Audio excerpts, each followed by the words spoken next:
歹势，我甲你换位。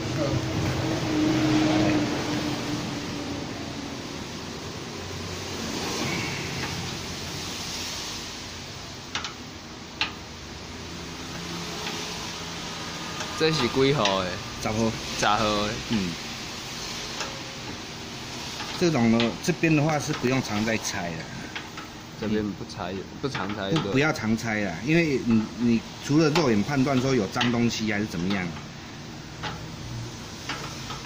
啊，这个回去的话，你最好还是要准备一瓶那个缺氧胶。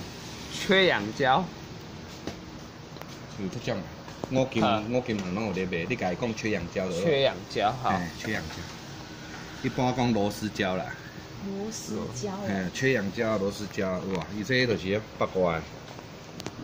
啊，伊迄个这条就是喷压式的，哇，细空的喷压式的，有当做垃圾啥，会影响到你内底乌糟糟的安尼哇。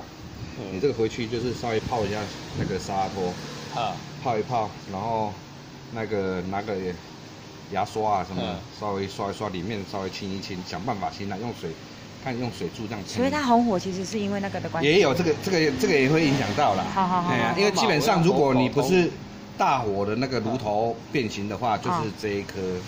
再来的话，剩下的没有关系。因为它那个炉头啊，就是装到别的孔就好的啊。交换还是一样。对，交换还是一样，有可能就是它这个脏掉了。OK。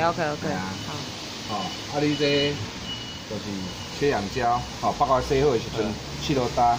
气头搭的对吧？螺丝的那对，这个就是有牙的那边。预防就是说，有时候就是因为这个卡死的，对不对？不是，这个是密封它的。我觉得让这些瓦斯不会出来就对了。对。好，所以这个是不是99其实就是应该8个用的哈？你就看头拄迄粒就足垃圾啊。系啊，足垃圾的，对，差不多半年啊，嘛是直接买啊。对，有当无啦，有当真。大哥，安尼你免说，我紧啊，我等我这爱说。爱说。我等了是爱听的。无要紧，你等下你就。你看转。它除了这边跟炉头，剩下都没有影响到。都没有影响到。哦，就是这2个地方。我们很常因为这2个就是红火就挂了。因为这个开关的部分，它就是控制瓦斯大小而已啊。控制会有架数出无出安尼。喷压数的大小，这粒加迄个炉头换气才会红火，不放屁安尼。放屁就 A 号。不，唔是这只啦，阮大家的，好。旧的都是放屁，可能就是迄个。它的炉心变形了。放屁是因为炉心变形。对。好。